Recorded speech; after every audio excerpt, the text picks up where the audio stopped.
Ladies and gentlemen, today we're talking about Tornado Cash again. I'm going to be commenting on Coffeezilla. His crypto content historically has been a little hit and miss. Now, just so you know, his big claim to fame was basically investigating get-rich-quick fraudsters, if you will, the fake guru types, the Dan Locks of the world, all of those types. And that's how his channel originally started. He started covering crypto content back when the bull market came about, just like a lot of other crypto YouTubers who were in some offshoot of the make money niche, the financial niche. Now all of a sudden crypto comes on the scene and they move along with where everybody's at, right? They were trying to get in front of that trend. Of course, they were a little bit late, but they missed it by a couple of years, but that's okay. Coffeezilla's crypto content in the beginning, when he started covering on his channel, it wasn't really good. I mean, he was just wrong in some of his basic explanations early on. In fact, I think I got banned from his comment section because I used to go into comments and I would not that I thought he would ever read the comment. I mean, his channel is enormous. He probably doesn't have time to read any comments, but I went in there primarily because I knew his audience wasn't a native crypto audience. So I felt like some of what he was saying was just wrong or came out of a little bit of ignorance. And I thought it was important that his audience understood some of the stuff he was saying or assumptions he was making about crypto weren't true. In recent months, his crypto content has gotten a lot better. He started covering crypto, he has since started investing in crypto, and he talks about that. He never talks about what he's invested in, but he does say that he's invested in crypto. His video on USD Tether is probably, in my personal opinion, one of the best videos that covers that topic. If you haven't seen it, you should watch it. I'll try to remember to link it above in the cards. I'll also remember to put it down in the description. But it is a phenomenal video. That one in particular, everyone should watch. It is really, really good. Now, I haven't seen this video yet. I'm interested to see what he says about it. I got a feeling I may strongly disagree with something that he says because he's talking about Tornado Cash. Obviously, Tornado Cash, in fact, was used significantly by people that were trying to launder money because they were, stealing money out of the DeFi space, and therefore they were laundering their funds. Obviously, there's a lot of bad people using Tornado Cash. Now, if you follow my channel, I believe in cryptocurrency, and I also believe in a right to privacy. And if you just look at my last video, it's very interesting. When I did my own video talking about Tornado Cash, I'll put this video up in the cards as well. I'll put it down in the description. But I broke this whole thing down. I talked about how people could still access Tornado Cash. In some respects, it's shut down. In some respects, it's not. I mean, it is immutable code that's out there that still exists. But just if you come look at the comments, Sylvan Newbie here, I'm not sure, Sylvan, how you say your name. He's a great example, by the way. Been a long time follower, comments on my videos periodically. I appreciate his comments. I disagree with some of his comments, but I appreciate his comments. But if you just take a look, one of the things that's disturbing is both Sylvan and this person here, Jasu, whatever, their comments are, they're passionate about what they're saying. But in some respect, it's also scary at the stance they're taking. For example, Sylvan here. And by the way, I'm assuming Coffeezilla may come from a similar perspective. But if you look at Sylvan here, he says, this is a big win for the average investor. 100% of Tornado Cash users were doing something wrong. Well, that's false, obviously. 100% of Tornado Cash users were not doing something wrong. I mean, the most ETH you could trade was 100 ETH, which is a lot of ETH, but there were people who were stealing millions and millions and millions of dollars. Tornado Cash was difficult for some of them to use. At the very least, it was a big inconvenience to have to use it because they had to make so many transactions just to get the funds laundered. Well, there was a lot of 0.1 and 1 ETH transactions. So it's clear that 100% of people were not trying to, quote unquote, hide their funds or do something wrong. We already know who the rich people are without having to see what's in their wallets. He's responding to my video where I talked about having a lot of funds in your wallet and people knowing who you are could put you at risk.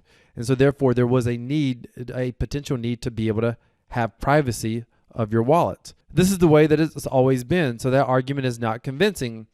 He's looking at one side of this argument, obviously. And when I responded to him, rich people have security guards. The average Joe making it rich in crypto living in middle suburban America doesn't have security guards. And also, it's not easy for everyone to see exactly how much someone has in their bank account. There are plenty of people. I got a buddy of mine who's a financial advisor. He always tells me, if you want to find wealthy people in America, you don't go to the neighborhoods with the mansions. You go to the very old neighborhoods with the average 3-bedroom, 2-bath house where you got a 70-year-old there who's retired, and you don't realize that he's squirreled away millions and millions of dollars in his bank account. He said that's where he finds some of his best clients. Some of the people in the mansions are literally mansion poor or broke. So I don't think it's true that we always know who the wealthy people are either. But the average person can't peek in someone's bank account and see what they have. But that is possible on the blockchain. Once someone understands the identity of a wallet, you can see exactly what they have. You can see all their assets. There is a need for some privacy in cryptocurrency. He goes on to say, also, you can create another cold wallet that nobody knows about and send your funds there instead of putting it in a mixer. That is set up for scammers. First of all, I can't say this enough. If you understand the history of Tornado Cash, it was set up long before very many people were even using cryptocurrency. In fact, it was set up for a couple of years before we ever even were made aware that it was possible that a quote unquote scammer could be using Tornado Cash. The original intent of Tornado Cash, by all accounts, if you see the founder, by all accounts, there is no known public record of him ever doing anything illegal. The gentleman who coded it. So the idea that it was set up for scammers and therefore it was bad from the start and it was set up with bad intent, I mean, I don't know that there's any proof whatsoever of that. Let's keep going. Vincent responds passionately, this is incredibly naive take on the issue of privacy. There's a reason why privacy is a human right. Correct. If a malicious party or totalitarian government knows your worth, where you spend your funds, who your customers are, your trade secrets, if you're a whistleblower, etc., you could be subject to coercion or torture. The problem with this, I agree with him totally, but the problem with this is that people like Sylvan would never be a whistleblower, most likely. He's never going to be at risk. And most likely he lives in a country where he doesn't have to worry about a totalitarian regime, so he assumes it could never happen. But it's fair to say that over time, power typically consolidates. We always tend to trend, for most of history, most democracies trend towards a stronger and stronger and stronger, more centralized government. And so therefore, in a government where power continually gets centralized, those governments tend to have far more corruption. I was responding toward Sylvan here. He responded to me somewhere else. I want to see where his other response was. Right here he says, so by your logic, we should not have police officers either, because them being able to stop us when we're breaking the law infringes on our freedom and privacy, right? That's just an extreme statement. And nowhere do I say that we shouldn't have laws and that people shouldn't abide by those laws. Of course, people should abide by those laws. By the way, the reason I'm responding to Sylvan here is because I'm really curious. I think Coffeezilla may be taking a very similar approach. I expect him to be a little bit more objective, but I think he's going to take a similar approach to Sylvan. It is all a matter of degree. There's always some freedom sacrificed in the name of security. There's a famous quote out there that says, he who's willing to sacrifice freedom for security will end up with neither. And I think that applies here. We have protection so people feel safe. Right now, nobody feels safe in DeFi. Unfortunately, this is just patently false. I mean, there's literally hundreds and hundreds of millions, if not billions of dollars in DeFi. So clearly somebody feels safe enough to put their funds in DeFi. In crypto, however, I have had over $500,000 stolen from various DeFi rugs, exploits, and every time the funds went through the Tornado Cash on the way out. Okay, first of all, if that's the case, if that's genuinely the case, Sylvan, my man, if you've lost $500,000, I feel sorry for you. I hope that you actually have like $50 million in the bank, because if you've lost $500,000, then this goes back to my issue that I had with Voyager, the issue that I had with Three Arrows Capital, the issue that I had with all those guys, Celsius. The lack of understanding of how volatile the crypto markets are, first of all, because people were using leverage over there, but then the lack of risk management and diversification. I mean, if you've lost $500,000, I hope that is just like a sliver of your total wealth. And I hope that's just risk management. And yeah, you lost $500,000, but I hope it's nothing. I hope that's not the majority of your wealth, because if that's the majority of your wealth, it's just really bad risk management. Crypto and DeFi will never make it to the mainstream if it's this easy to steal people's hard-earned money and get away with it. See, here's the challenge. I genuinely don't believe DeFi and most of crypto will ever make it to mainstream the way that it is right now, meaning they are never going to allow the average person to be able to start a protocol this easily. It is so easy to fork code right now. It is so easy to put up practically any protocol. Anybody could fork Uniswap today. SushiSwap actually did it. PancakeSwap did it. That's not going to probably be allowed in the future. Most likely every single exchange, every single DEX, they will attempt to regulate. Just like right now, they won't allow a spot ETF to go through. A spot ETF has to hold a certain amount of Bitcoin. The federal government has not allowed a spot ETF to exist in the states. They claim it's for our safety. They claim it's to protect us because it's too risky. The average investor could invest in a spot ETF. Yet BlackRock literally announces they're going to start a trust similar to Grayscale. It's going to be available only to accredited investors, which means that you have to basically be a millionaire or a very high net worth individual to use it. And the crazy thing is that ETF will not ever be backed by even one Bitcoin. Nothing. It will not ever by law be required to even have one Bitcoin. Sorry, not the ETF, that trust. But a spot ETF would in fact have to have some percentage of Bitcoin. This is a clear example of the government taking opportunity away from the private investor and basically preserving it instead for the more elite in society, if you will. I have never seen anything in the world that would allow an individual to invest in as little as $100. I personally know somebody who invested less than $2,000. He hired me to teach him trading. He invested less than $2,000. Forgot about it. Some DeFi crap project a buddy told him about. Forgot about it. And when I say forgot about it, he was treating it like a stock investment. He just invested it, didn't watch it. A few weeks go by and his buddy at work says, hey, have you checked out that XYZ token, whatever it was? And he's like, what about it? He said, man, it's gone way up. He logs into his account.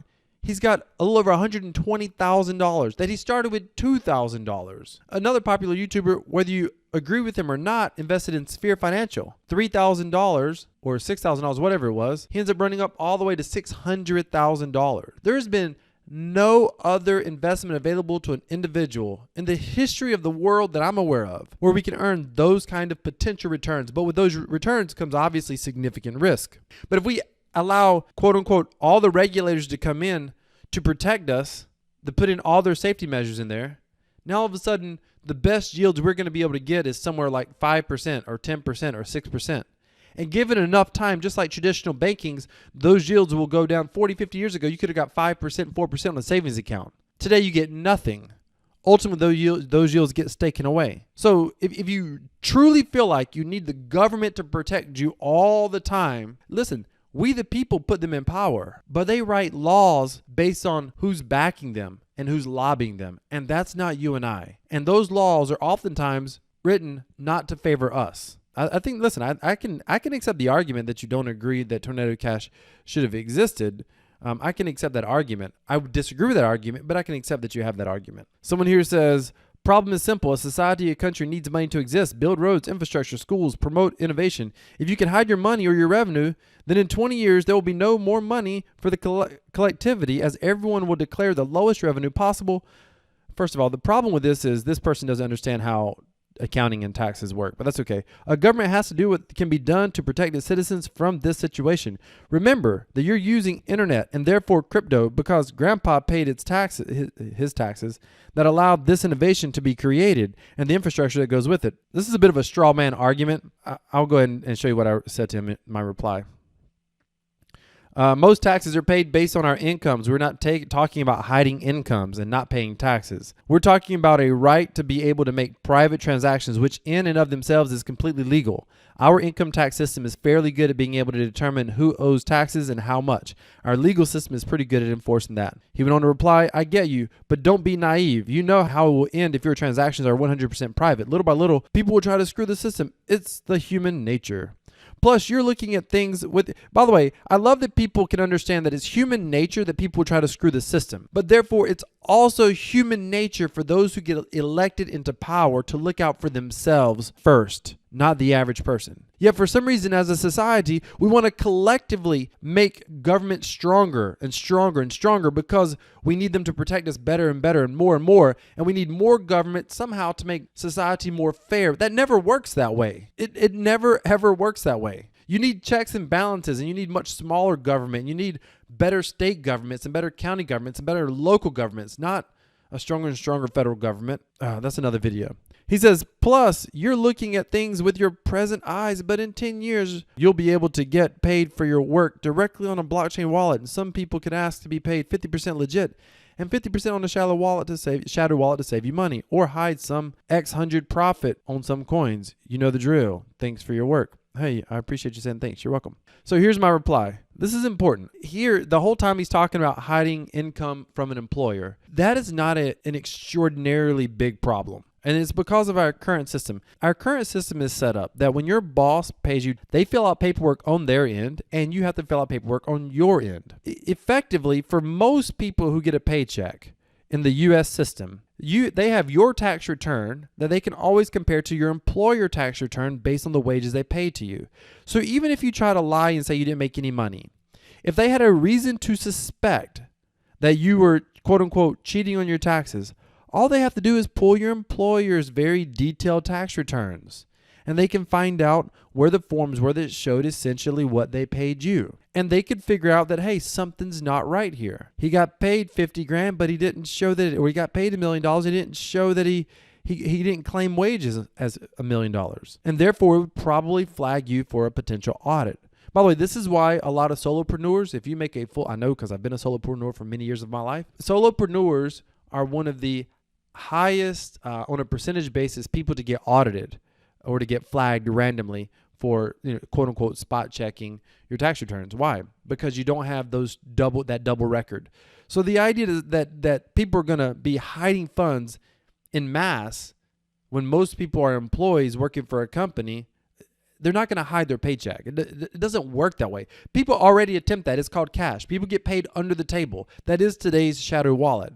So the idea that somehow we need government to fix this to protect this, I'm just saying that's not the solution. Listen, people should pay their taxes. I disagree with how much taxes we pay. I disagree with how these taxes get abused. I believe that there's not enough accountability. America is in tremendous amount of debt that could cause us problems one day because of how our taxes are being spent, and they don't help the average person enough. All you got to do is go look at the stimulus that occurred during the pandemic and just realize that, the average people were getting $600 paychecks. But if you look at how much money was given to corporations, if you look on a percentage basis, corporations got billions and billions and billions of dollars. Yet the average common person got a small fraction. Most of the money that the government went to very large corporations, but it didn't go to the average person. We got paid hush money for $600 or whatever. So I agree that by and large in a society, we need a functional tax system.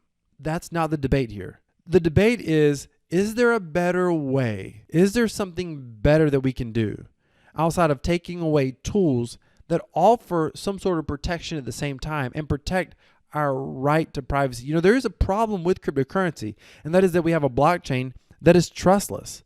And that trustless blockchain, I heard it explained this way recently. When you play Monopoly, 4 players can play Monopoly, and you don't have to have a 5th player to be the banker. One of the players can choose to be the banker. Why does it work that way? Because it works that way because everybody can see the transactions that the banker makes. They can tell that the banker's not favoring himself or another player because they can all see the transactions. It's trustless. That's what the blockchain is. But it doesn't mean in a functional society that you and I don't have a right to make legal private transactions. We don't want necessarily the whole world to have to see everything that we ever spend in all of our bank accounts. If we're going to go to mass adoption, we've got to have some option to at least shield part of these transactions when necessary, at least if we're going to protect our right to privacy.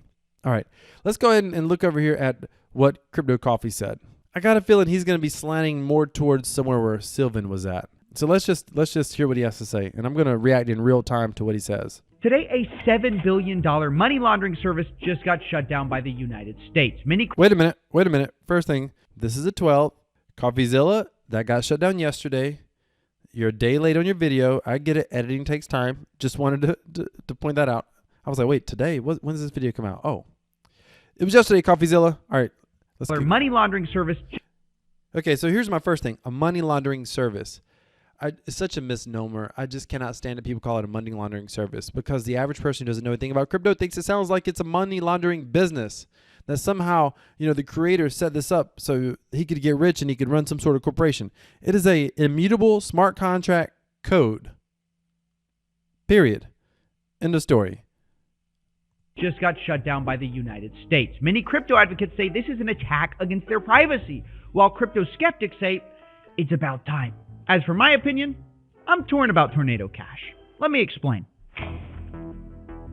Wait a minute. I'm already a little bit shocked that he even mentioned that he was torn. This might get very interesting. Tornado Cash is a website and smart I want to point this out. There's the 0.1 ETH, 1 ETH, 10 ETH, and 100 ETH. contract that would describe itself as a privacy tool. Many people like myself who investigate fraud, though, have seen it used primarily as a money laundering tool.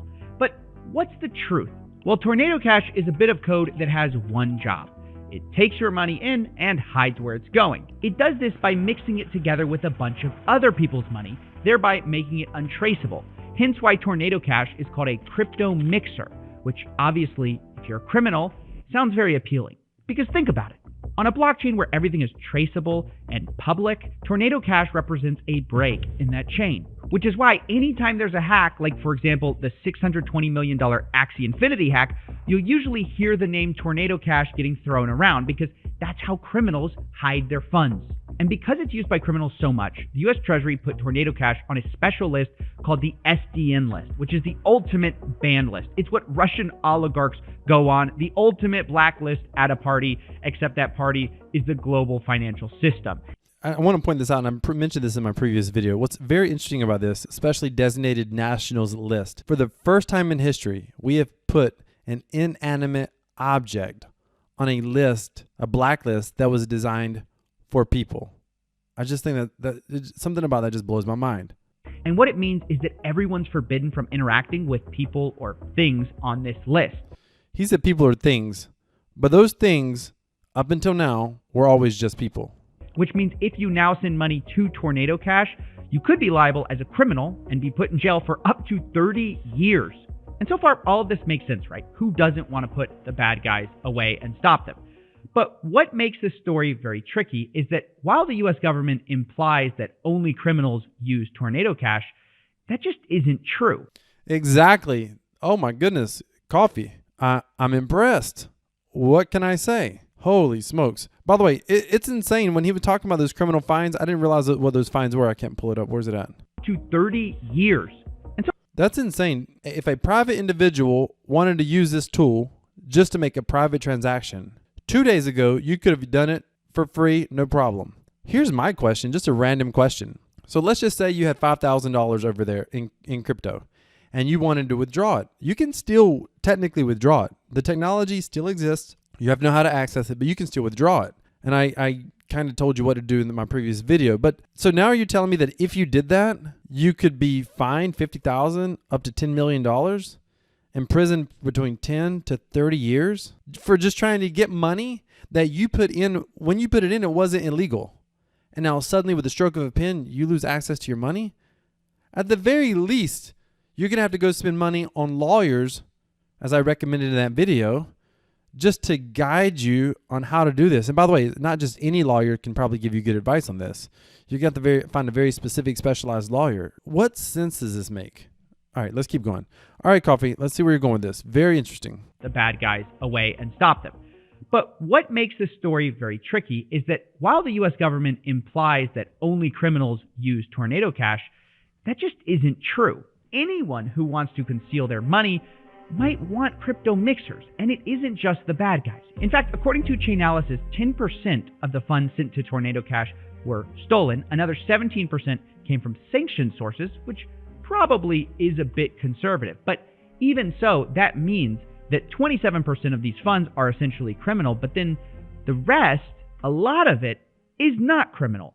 Wow, see, Coffee is doing his research. You mean to tell me that approximately 70% of the funds in Tornado Cash were not criminal resources? That's more than I realized. I really did think maybe 80-90% was probably criminal, meaning known hacks.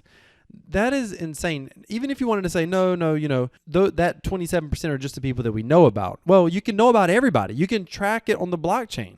But let's just say that, there's, other small time scammers that, no one found out about. They stole $250,000 out of some project or $500,000 or whatever. So even if you put in some padding and say 50% was for illicit purposes, that means 50% and possibly more were used for legal reasons. That is bonkers when you think about it. So why would a normal person need to use Tornado Cash? Well, assuming most of us are past the fifth grader argument of if you have nothing to hide, why do you need privacy? It basically boils. Okay, Holy crap. Coffeezilla, I'm impressed. I'm about to become a fan.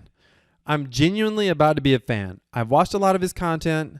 I'm a fan. I'll tell you why. He just said it was a fifth grade argument. It is such a fifth grade argument. If you have nothing, listen, if you genuinely believe in your heart of hearts, no one should have a right to privacy, because if you have nothing to hide, why would you want to have privacy? If you genuinely believe that, and that is your argument, then would you please start going to the bathroom and leave all the doors open?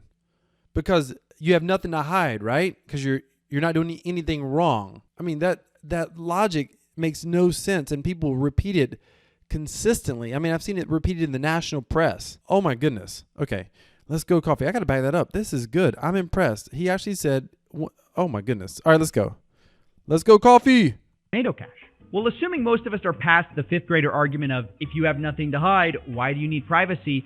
It basically boils down to wanting the government and society out of your house, your life, and of course, your money. Which is why there are many pro-privacy arguments to be made in favor of Tornado Cash and why it was helpful. Like, just ask yourself, assuming a crypto future where everything is on chain, do you really want anyone to be able to see everything you buy? Do you really want that anime body pillow to be public information? Okay, that's funny. That's funny. But think about that. If every transaction you ever make, if we end up in a world where we're headed to a more digital world. I think most people would agree with that. If we're headed down a world that we use a blockchain for all financial transactions, even if it was a private blockchain, even if it was a blockchain of a central bank digital currency, do we really, really want that to be public for everyone to be able to see every single purchase you ever make? The anime body pillow, that's just funny. Do you want your donation to a dissident political figure to be public? Do we really think that governments can always be trusted? Obviously, the answer to all of those is no. Most people live in this recency bias, meaning because bad things have never really happened, they tend to believe it can't happen to them. And I think that's just a scary place to be. I mean, in recent history, we've in the U.S., I mean, you're talking about the past, 10 to 15 years, we've seen the IRS be weaponized against political groups. Like, that has absolutely happened. There are documented cases where the IRS has started auditing certain political PACs. That's known about. It's public. There's been court cases fought over this. So the idea that it doesn't happen, I mean, it might not happen like, it does in China or Russia, but we are trending towards certain things in our governments that we haven't ever seen before. So I think, the understanding that information can be used against private citizens, this stuff is starting to happen a little bit already. Just most people aren't aware of it because most people are just going about their day-to-day lives, not really paying attention. This is interesting. I did not expect coffee to go in this direction. So now that we've gone over the negatives and positives of crypto mixers, what do we do? Well, the answers aren't easy because while crypto used to be the Wild Wild West, if you actually expect regular people and grandmas to use it, you have to take the scam and fraud problem really seriously. And Tornado Cash is a huge part of that problem. You can't just expect the government to sit back and watch as billions of dollars get sent through untraceable pools of money. So there's a balance I think we're heading for, like it or not. And to be honest, it's not perfect. But here it is. You fundamentally need the government to be able to investigate crime, and you also need privacy for your citizens. But ultimately, this is not a binary, it's a balance, because this doesn't work if it goes too far in either direction. If the government can just surveil people all the time, theoretically they could fight crime perfectly. But nobody wants a surveillance state. And on the other extreme, if the government could never investigate a crime because everyone had maximum privacy, crime rates would skyrocket. So, by the way, I want to say this. First of all, I actually think there are a scary percentage of people, maybe 5% of the people on our planet, who are okay with the surveillance state because in their mind, they live in a fantasy world where they think that a surveillance state would ultimately keep them safe, not realizing that the people who are doing the surveillance could also be corruptible or corrupted. Here's where I feel like he's going to in this argument, and I want to stop it here for a moment. I agree with him that there is some sort of a balance. And I think there are plenty of people who would agree with that. Like, I'm definitely kind of a, smaller government type guy, but I don't ever think we should live in a totally anarchist society. That's ridiculous. It's not functional. It's not going to work. But what is concerning is how much control we allow the government to ultimately have on our individual finances, and what does that actually look like? I mean, I believe that ultimately Bitcoin was created because of how the government was. Well, I know that Bitcoin was created because Satoshi didn't like our current monetary system and how debt and inflation worked, and he wanted to create essentially a non-inflationary slash potentially deflationary cryptocurrency and or mechanism of transfer of value. And he created obviously Bitcoin. So the roots of Bitcoin is already somewhat skeptical of how the government's going to ultimately take our money supply and what they're ultimately going to do with our money supply, and how inflation and taxes and all that's going to, eventually come down, and what's going to happen in the world. We're talking, maybe 5, 10, 15, 20 years down the road. I mean, we've looked on this channel. If you go back and look at some of my videos 2 or 3 years ago when I was complaining about inflation and the tax rate and the debt, and we see how much the debt has grown. It grew way more than we even predicted back on the channel 3 years ago, 2 years ago. I mean, it's insane. I've recently looked at some of those old videos and thought, wow, it got way worse than we even were talking about and the resources we were reading about back then. And so if you know that and you recognize where government is headed, it's a little bit concerning to think about how much authority, because I feel like he's going to a place where it's like we need a government to be able to see everything. We need to protect privacy among citizens, and I agree with that. And that's actually pretty easy. If you want to prevent average citizens from seeing what you're doing, the average person, it's pretty easy to break the connection to your wallet. If you're trying to get a government to stop seeing what you're doing, that's much, much more challenging, which is why exchanges are going to get regulated more, and it's also why they didn't like Tornado Cash, because the proof that Tornado Cash was working is that they banned it. The proof that Monero might actually not be as effective as many of us want to think that it is the fact that they haven't put Monero and various Monero wallets on the SDN list. That's just my thought. If you disagree with me, if you're a Monero fan, I don't know much about Monero, never personally owned Monero, but I appreciate the privacy nature of it. This made me think, they might actually be, the government has claimed that they basically have cracked the code on Monero, and the fact that they didn't put Monero on the SDN list, but they did put Tornado Cash on the SDN list, tells me I feel like one was effective and one might not have been. I don't know. It's going to be interesting to see in the future what they end up doing with Monero and quote-unquote privacy cryptocurrencies. All right, let's keep going. Let's back this up a little bit. I want to see where he's going to go with this. Maximum privacy, crime rates would skyrocket, and nobody wants that future either. So the balance has to be a reasonable expectation of privacy, but if you're implicated in a crime, law enforcement has to be able to investigate it. And this is already how most of the world works. Your banks, for example, the government can't just search your accounts. They need evidence, and they need a warrant. So you have a reasonable expectation to privacy, but it's not perfect privacy. And that's sort of the problem with Tornado Cash, is that it's too good at its job. There are no warrants available for Tornado Cash, no investigation tools, nothing that can trace funds sent through a mixer. That money is gone, even if you can 100% prove that it was stolen, which is why I think the banning of Tornado Cash was inevitable, like it or not. The dream of perfect privacy just can't coexist in a world where criminals will abuse that perfect privacy for fraud and scams. Now, right as I was going to finish this video, I did discover a final M. Night Shyamalan twist to this whole saga.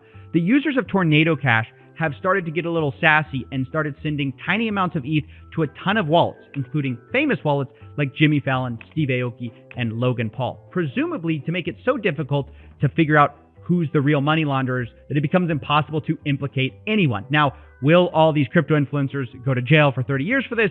No, obviously not, but it is pretty funny. And it shows that they can take away your right to buy an anime body pillow in private. They can take away your right to money launder in private, but they can never take away your sense of humor. I agree with what he's saying.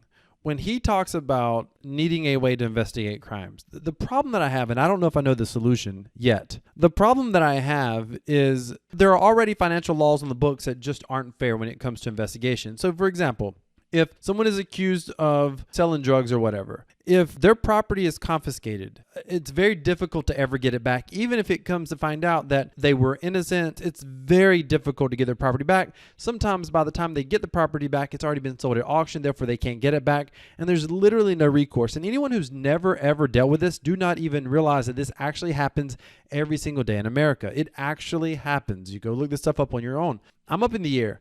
I would love to know what your thoughts are. I mostly agree with this video that Coffeezilla did. Like I am shocked that he was this sort of objective about it, talking about some of the pros and some of the cons. I'm very shocked about it. And I think he mostly hit the nail on the head. And I think that a lot of us can agree with what he's saying. I think we probably fall on different sides of the coin on where we're slanted and what our biases are to believe and what our experience has been. I mean, listen, if you've never ever known someone or been the subject of some sort of government corruption in any or law enforcement corruption ever, go to Netflix and go watch a series called Making a Murderer.